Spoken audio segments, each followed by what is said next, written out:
Has Chair Powell lost his credibility? Markets keep making new highs.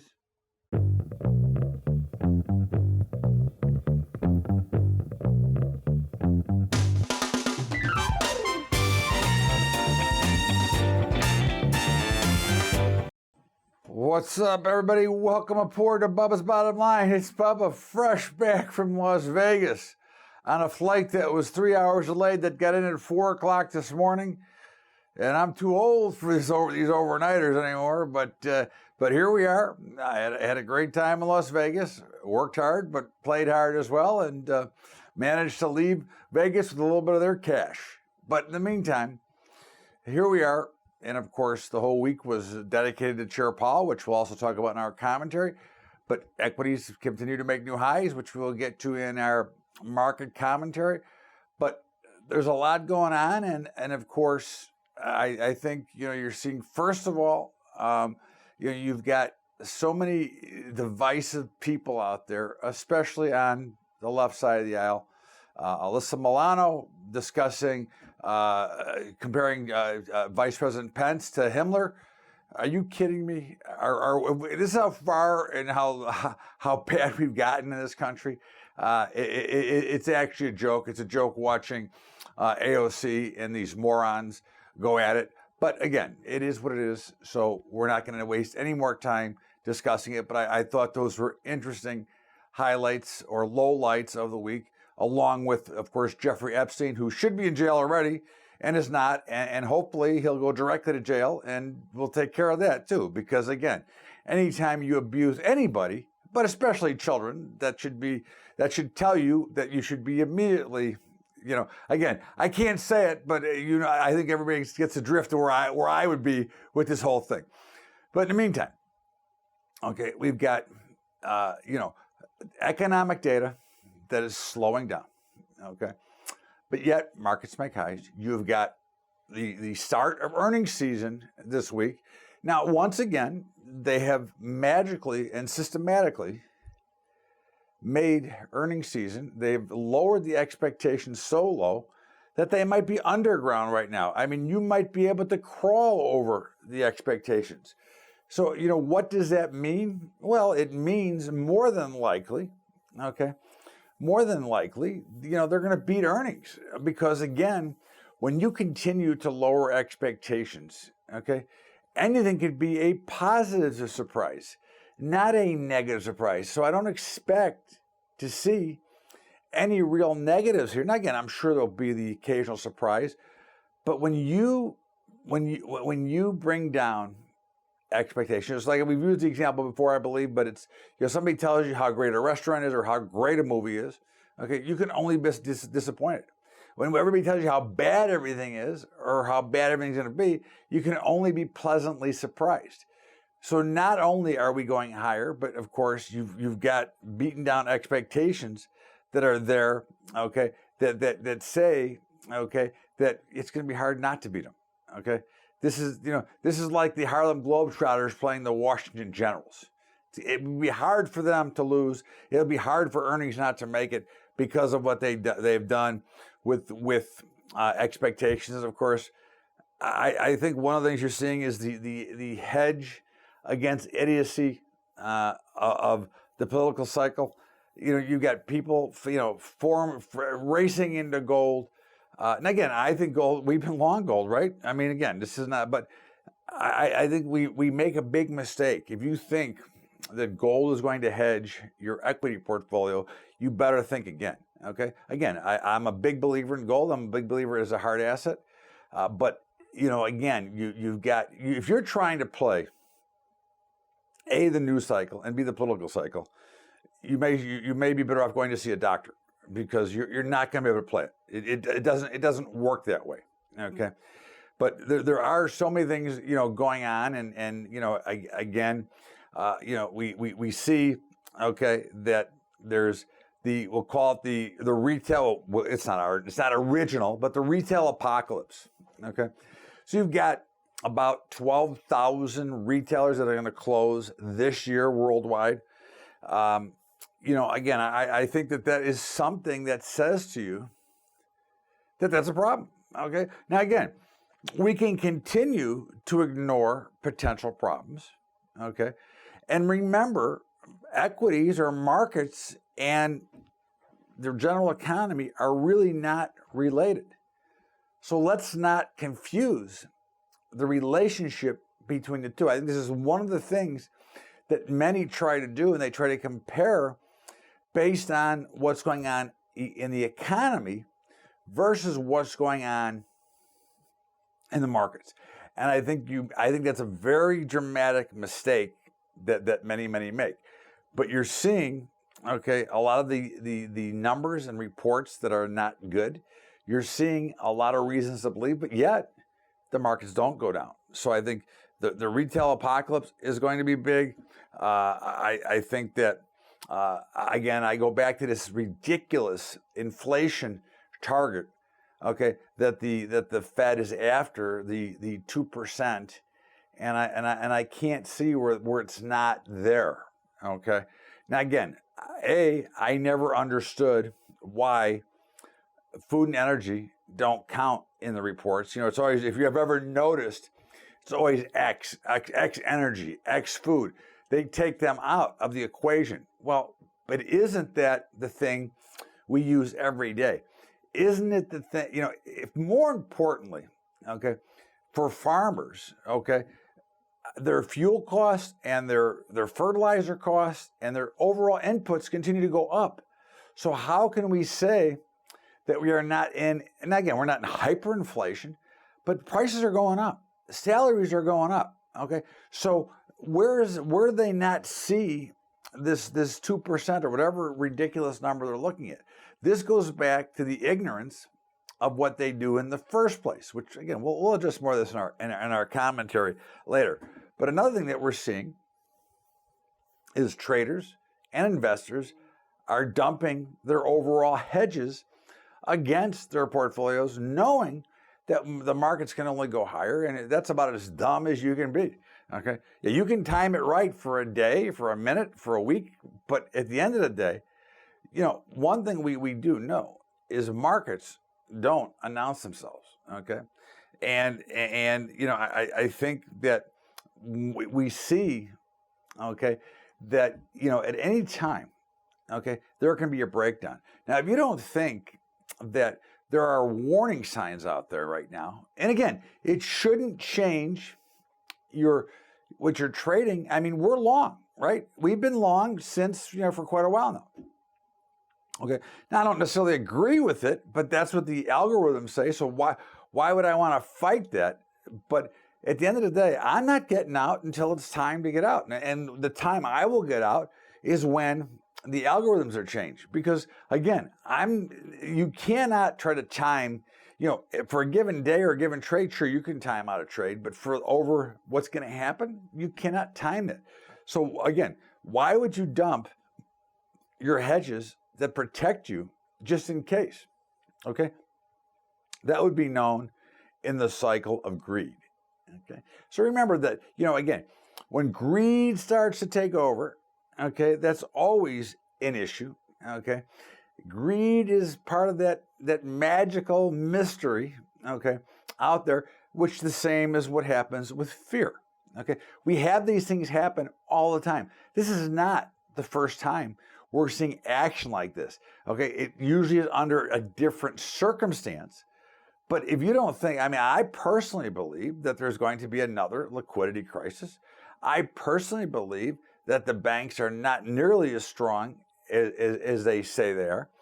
Okay, I personally believe that you're seeing a lot of these loans going to be packaged again. And I think that is indeed some of the issues that we're going to have to deal with. Again, do we have to deal with tomorrow? I doubt it. Is it 6 months from now? I don't know. Is it a year from now? I don't know. I don't know when it's going to happen, but there are certainly, you know, if we go back just in time for a moment, in 2008, there were some crazy things happening in January, and one being with, believe it or not, the wheat markets. But the Badger and I, who the Badger, if you don't know, is my partner, okay? And we talked about it, and we go, something's funny about this. And wheat went crazy. I don't know, again, Minneapolis wheat traded like over 20 cents. Okay, it was unbelievable. But it was like a sign that there was something wrong. And you're seeing the final stages. And again, we're not going to predict what's next, but you're seeing a bunch of things. When you start seeing enough things that don't make sense in the overall picture, that is just, again, these are warning signs that are laid out there. It's no different than you're in a relationship with somebody. They don't, relationships just don't end on one day. There are warning signs that people tend to ignore, okay? And I think that is something that we need to always address. Is, again, it doesn't mean you're going to change your position at this time, but what it says is in the back of your mind, you're aware that there is some changing going on. There are things to be concerned about. And that we don't want to predict markets. When they ask me on TV, what's my numbers? What do I call? And I go, I really can't call it. I might give you what I think over X amount of time, where I think we should go, but it doesn't mean we're going there today, tomorrow. And just because I do believe, I'm the cowardly lion. I do believe that we are in the early stages of a recession. I'm not being shy about that. I've made that clear on every major network I've been on. But I do also tell you that doesn't necessarily mean that the markets are going to go down right now. It doesn't mean that anything's going to dramatically change because, of course, as always, we will ignore that cycle until, of course, it's too late. Okay? So I think these are things that we look at, and just an interesting factoid, okay? The new Democratic mayor, okay, just bans ICE from their police database. Now, I live in Chicago, and of course, we're a sanctuary city. God knows why. But of course, they don't want ICE raiding and taking care of the illegal criminals that shouldn't be here in the first place. Okay, so I think there's obviously a huge disconnect out there. And of course, these could be part of the problems that will also create problems in the economy as well. Don't kid yourself that none of this is not somewhat related. In the meantime, this is Bubba's Bottom Line. Todd Bubba Horwitz, fresh. Well, I don't know how fresh I am, but back from Vegas, okay, after an overnighter, an all-nighter, which I wasn't anticipating because I'm too old for it. But we're going to step out here for a break, and we'll be back with more of Bubba's Bottom Line after the break. This is Bubba's Bottom Line. We'll be right back. What's up, all? Hey, if you missed the equity portfolio webinar, I'm doing another one live on Saturday coming, which will be that'd be the 21st, the 20th. If you want to join it live, feel free to tune in. If you want to get the recording ahead of time, just all you do is email me at bubba@bubbatrading.com.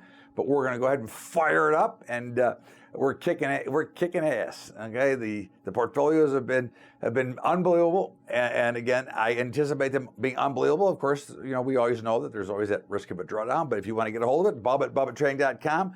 And of course, we've got the same thing for futures, which has been awesome. But also, if you'd like to help us with our high school program, that's Patreon, patreon.com/Bubba Trading. That's patreon.com/Bubba Trading. Now let's get back to Bubba's Bottom Line. Welcome back, everybody. This is Todd Bubba Horwitz, back from Vegas, a little tired, but here we are. And of course, I did trade from the pool in the cabana all last week, and surprise, markets made new highs every day. It's a moonshot. Again, who knows when we're going to go down? I mean, again, we're long. Listen, our positions as it stands today, okay, we're long the equities, we're long oil. We just sold bonds on Friday. Okay, we got short bonds. Okay, we're going to be long corn going into tomorrow. We're long soybeans. We're long wheat. Okay, we're long gold. Okay, again, that's what the algorithms say. Okay, and we're long the dollar, the U.S. dollar. So that's what the algorithms say. That's what we're going to do. We're not going to fight them. So yes, the market's continuing to make new highs. So yes, it's very good for what our positions happen to be. But again, we don't predict. We use math to make the decision, because again, markets are very efficient at pricing in. So here we are, new highs every day. And again, there will be, at this point, I will guarantee this week, one day or 2 days, or it could be tomorrow, could be Monday, could be Tuesday, could be Wednesday. I don't know when. But this week there will be a down day, and it'll be probably a healthy down day. But that doesn't mean that the rally is over. It just means that some people actually in this business want to take profit. Okay, so you might see some selling. Okay, and typically when you see profit taking, you also see a shakeout of some of the weak hands. Okay, the ones that are trying to ride the momentum coattails. Okay, so profit taking comes in, and then the weak hands get nervous, and they. But again, right now, we are probably 3% lower from a reversal in our algorithms. So again, we've been long forever. I'm not going to get out now, and I'm not going to try to guess and say, okay, this is the top. And I think this is a mistake that many make, is trying to predict. If you own something, why not let it trade? And if you want to protect profit, why not set stops below and let the stops follow up instead of trying to predict exactly where it's going to go? Nobody knows exactly how low when they're going down or how high they can go. So equities continue to make new highs. The only one that's not is the Russell, which is a little bit of a concern. Typically, the Russell is a leader in the market. Typically, the Russell is the index that tells us if we're really on a risk-on environment. But certainly, the Russell could reverse and catch up, or the others will reverse and come back down. Right now, I mean, again, right now, I'd have to say that the Russell's probably going to catch up, but at least for now, it's up we go. Okay. Now, bonds have started to sell off a little bit because, now this is a perfect example of what we talk about often a lot on the daily updates, on Bubba's Bottom Line, on my calls, is that, okay, the news is now out. Okay, we now know what the Fed and Chair Powell are going to do. Okay, so again, you would expect to see the markets come back a little bit. Remember, going into news, they spike volatility typically. They try to spike price. They try to figure out which way it's going to go. And then after it's over, the markets then resume and settle down. Well, in this case, in the bond markets, they have settled enough down to make us short the 30-year and long the 10-year. Okay, still. But again, the news is out. So what surprises are out there? Gold continues to hold and making nice movements. There was a number of attempts last week to push it down, and sure enough, here it came charging back up again. So again, remember, if you remember the movie Trading Places and the Duke brothers, they go, that can't be right. Well, remember this, the markets are always right, okay? So whatever they're doing, they are right. So gold had cut a couple of pullbacks trying to break it, and they couldn't break it. Every article I wrote for Kitco this week was, look to buy support. It looks like it wants to go higher, okay? Oil, look, I'm long oil. I hate it, okay? But it's higher, so why would I think that I'm smarter than the algorithm? So we had a big breakout on Friday, okay? And we're now over that 60 level, okay? And again, can we go higher? Sure, we can go higher. Again, I'm never going to tell you that it can't go either lower or higher. The only time I can tell you it can't go lower if it gets to zero, okay? But right now, I can't tell you it's not going to go higher. Now, I still expect, okay, at some point this year, we'll be back in the 40s in crude oil. But right now, is it really my job or your job to get in the middle of this market and say, you can't go up anymore? Now, that would be kind of silly, all right, to try to stop the market. Listen, I've done it before. I've done it with my face, right? It's like trying to kiss a Mack truck coming 65 miles an hour down an expressway, okay? There's no reason, you have no benefit to try to pick the top, okay? Because at the end of the day, if you do pick the top, you'll take profits far too early, okay? Instead of letting it ride and going for the home run. You'll take a potential single when you could take a home run, okay? So grain markets look really solid, okay? Again, we've talked about this. We're long grains. We're looking to buy more. We might have missed an opportunity to buy them last week when they were a little bit depressed. I'm not so sure yet. I still believe there's another little bit of a smash down. Now again, when I say smash down, 15, 20 cents, something like that, that'll bring us down to a level support. But again, we have been long and bullish grains. I mean, corn, I said live on TV when it hit 342, whatever it was, you got to be a buyer. You can't be a seller here. So again, look great, okay? All of a sudden, the cattle markets have started to pick up, as we've continued to say. Again, it's recognizing, okay, when something can no longer go down.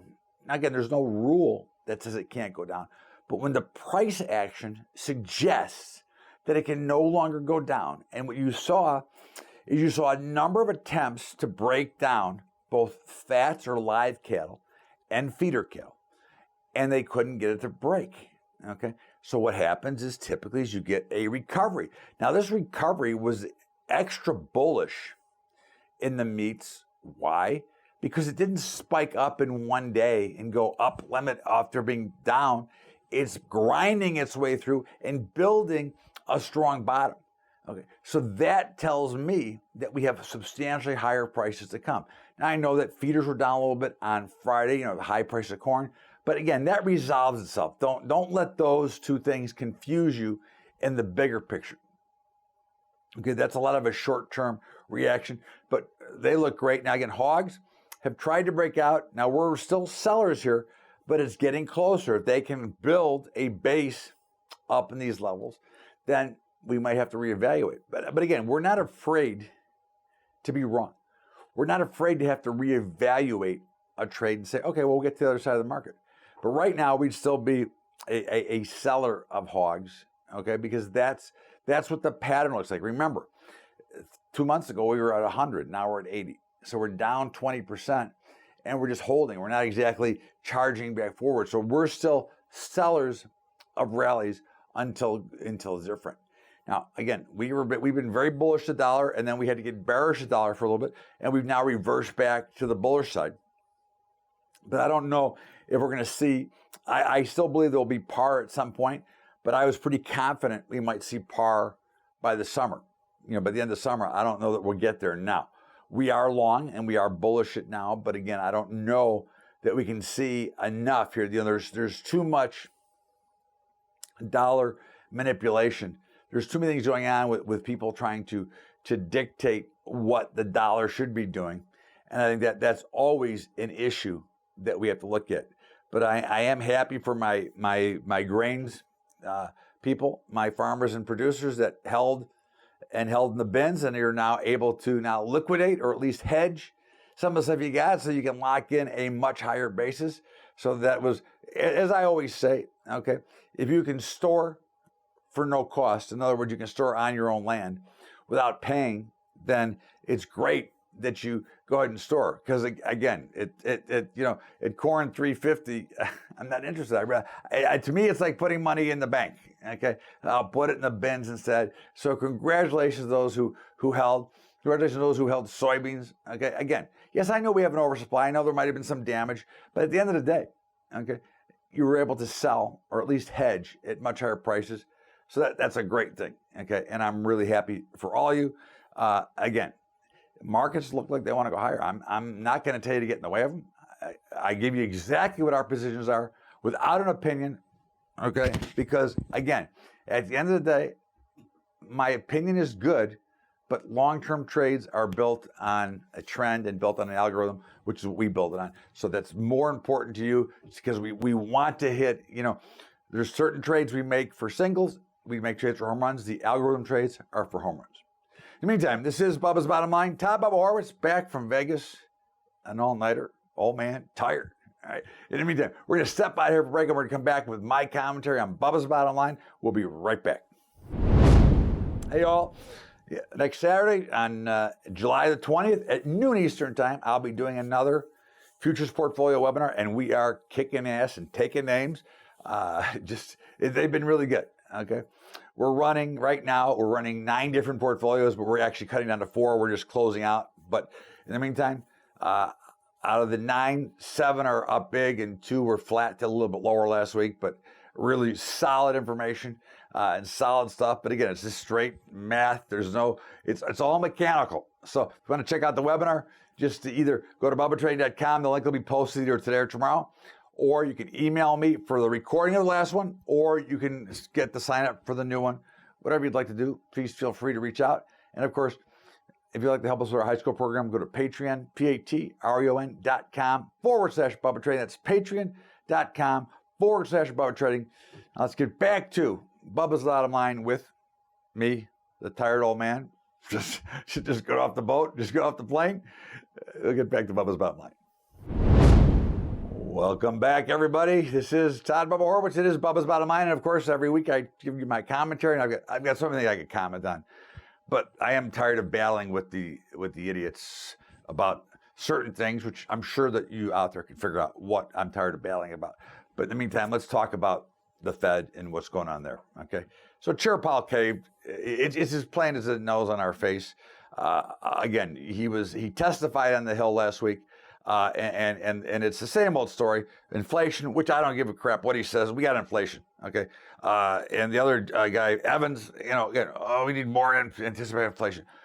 I don't know. I'm paying a lot more money for everything, okay? So I don't know where they can't find it, but maybe if they look up, they put their head where the sun don't shine, maybe they find what they're looking for. I don't know. But in the meantime, now they want to cut rates again. And of course, the question is do they cut 25 basis points in July, which is about 2 weeks from now, or maybe sooner, about 2 weeks, or I think it's 2 weeks from Tuesday, okay, or when it'll be 2 weeks from Wednesday, or do they cut 50 basis points? The question of whether they cut or not is off the table. They are cutting, okay? So, and the question is why? You have an extremely strong economy, okay? So why are you cutting rates, okay? It makes no sense, and especially, okay, if you believe in the Federal Reserve and what they do, which I do not, so let's be clear, I'm not a fan of the Fed to begin with, okay? I'm not a fan of destroying my dollars. I'm not a fan of having somebody manipulate a fiat currency, okay? So I'm not a big fan in general, okay? So, but let's just say that everything they do is fine, okay? Why would you give up the tools in your toolkit when the markets are at record highs, okay? That is the most illogical, and from these highly educated, very smart, from a book standpoint, okay? Obviously, as we've said thousands of times, they have absolutely no common sense. But from a book standpoint, these are highly educated, very smart people that want to cut rates into a market that is at all-time highs. The economy is supposed to be percolating along. Full employment. Everything is as perfect as it can be. And as you continue to hear people on TV, the pundits talk about, it's the Goldilocks scenario. It's just right. So why are they cutting rates? Because what's really going to happen is they are going to cut them. But when they cut them, if we do go into a problem, okay, they're giving up their toolbox, which means that we will be at negative rates as well, okay, if this continues, okay? If we break down and if they start to cut now, okay, we will be at negative rates someday. Now, Japan, okay, and Germany have proved that that doesn't work, okay? You cannot survive, you cannot flourish at negative rates because people are not, they're not gonna put the money into circulation because why would you put your money in at negative rates, number one? And it doesn't help the borrowing because the spread becomes wider for the banks because you're not borrowing at negative rates, okay? They're not paying you to borrow money from them. So again, the Fed is laughable, okay? Chair Powell choked to the pressure of the markets, very similar to what Ben Bernanke did in 2013, May of 2013, with the taper tantrum, okay? Which is why the Federal Reserve should not be able to do things that are illogical and don't make sense, okay? Again, you save those rate cuts for when you really need them. Again, I wasn't a big fan of what they did in 2008. Me personally, I'd let the banks go bust. Okay, me personally, I'd have bailed out the depositors. Let's let new banks come in, and see if they can be smart enough not to overlend all this bad money. But again, that's just my opinion, okay? But in the meantime, I think we got inflation. At least I know I do, okay? Lowering rates is as dumb as you can get here, in my opinion, okay? So to me, they're a worthless organization that has absolutely no clue and don't want the true free markets. This is Bubba's Bottom Line. Have a great rest of your weekend, everybody. It's always great to be with you. We'll see you back here tomorrow with Bubba's Daily Update. Have a great weekend, everybody. Thanks so much. We'll see you later.